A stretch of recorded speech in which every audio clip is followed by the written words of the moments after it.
Le plus difficile dans certaines ruptures n'est pas toujours de perdre quelqu'un, c'est parfois de perdre celle que l'on était avec lui.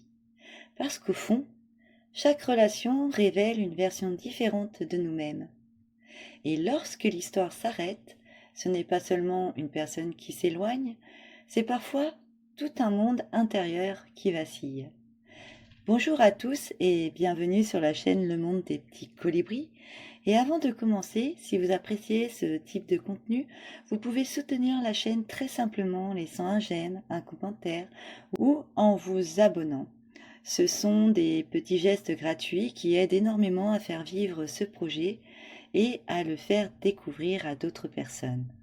Et bien entendu, je vous remercie pour votre soutien.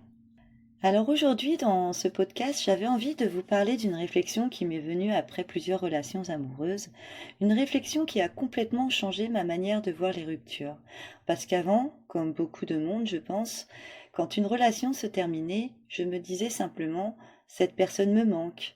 Et puis, avec le temps, j'ai commencé à me rendre compte que ce n'était pas aussi simple. J'ai bientôt 44 ans, j'ai aimé, j'ai quitté, j'ai été quittée, j'ai cru à certaines histoires et je me suis trompée sur d'autres.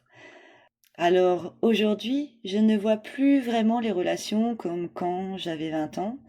Je n'attends plus forcément l'homme qui restera à mes côtés jusqu'à la fin de ma vie. Je ne dis pas que c'est impossible. Je connais des couples qui me donnent encore envie d'y croire d'ailleurs, mais ce n'est plus ce que je recherche en premier. Aujourd'hui, ce qui m'intéresse surtout, c'est l'expérience humaine, le partage, la rencontre, ce que l'on réveille l'un chez l'autre.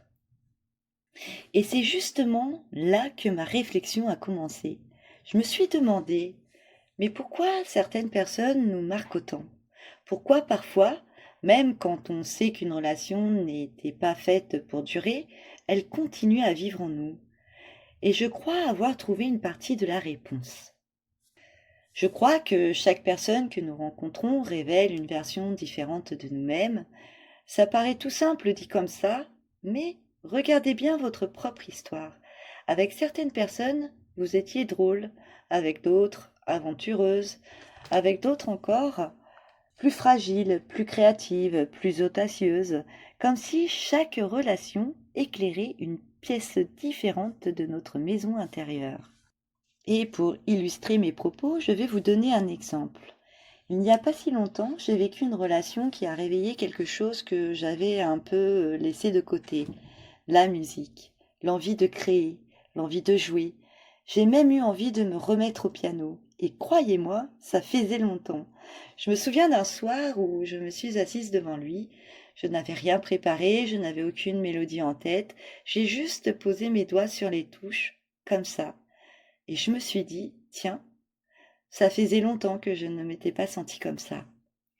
Cette personne aimait l'art, la culture, la création, et quelque chose circulait entre nous à cet endroit-là, comme si chacun alimentait le feu de l'autre.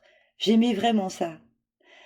Mais ce qui est intéressant, c'est que dans cette même relation, je ne me sentais pas totalement libre.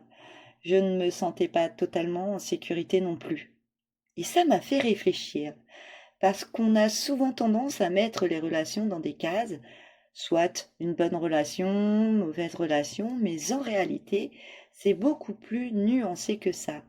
Une personne peut réveiller votre créativité et en même temps réveiller vos peurs, vous faire grandir et vous confronter à vos limites.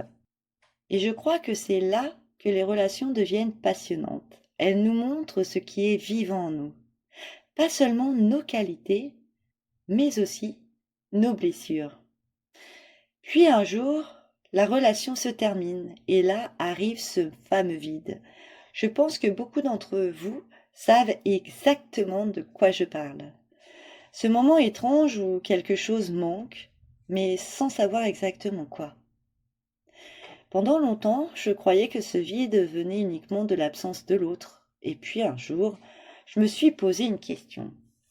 Et si ce n'était pas seulement la personne qui me manquait, et si ce qui me manquait aussi, c'était celle que j'étais devenue avec elle?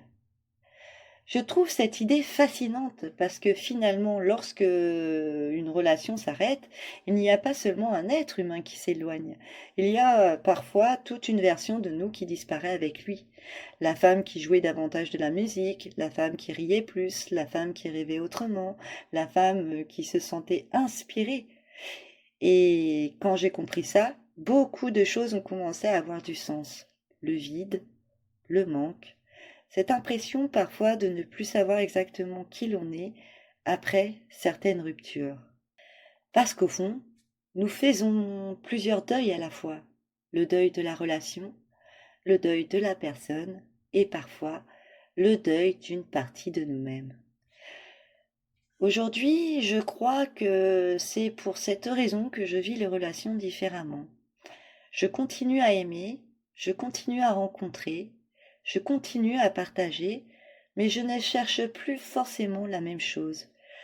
Je recherche du vrai, du simple, des moments de qualité, quelqu'un avec qui je peux être moi-même, quelqu'un avec qui l'on peut évoluer ensemble, même si ce n'est que pour un bout de chemin. Parce que finalement, un bout de chemin, c'est déjà beaucoup. Et peut-être que l'amour n'est pas seulement là pour nous faire vivre une histoire, peut-être qu'il est aussi là pour nous révéler à nous-mêmes. Et vous, quelle version de vous-même une relation a-t-elle déjà révélée?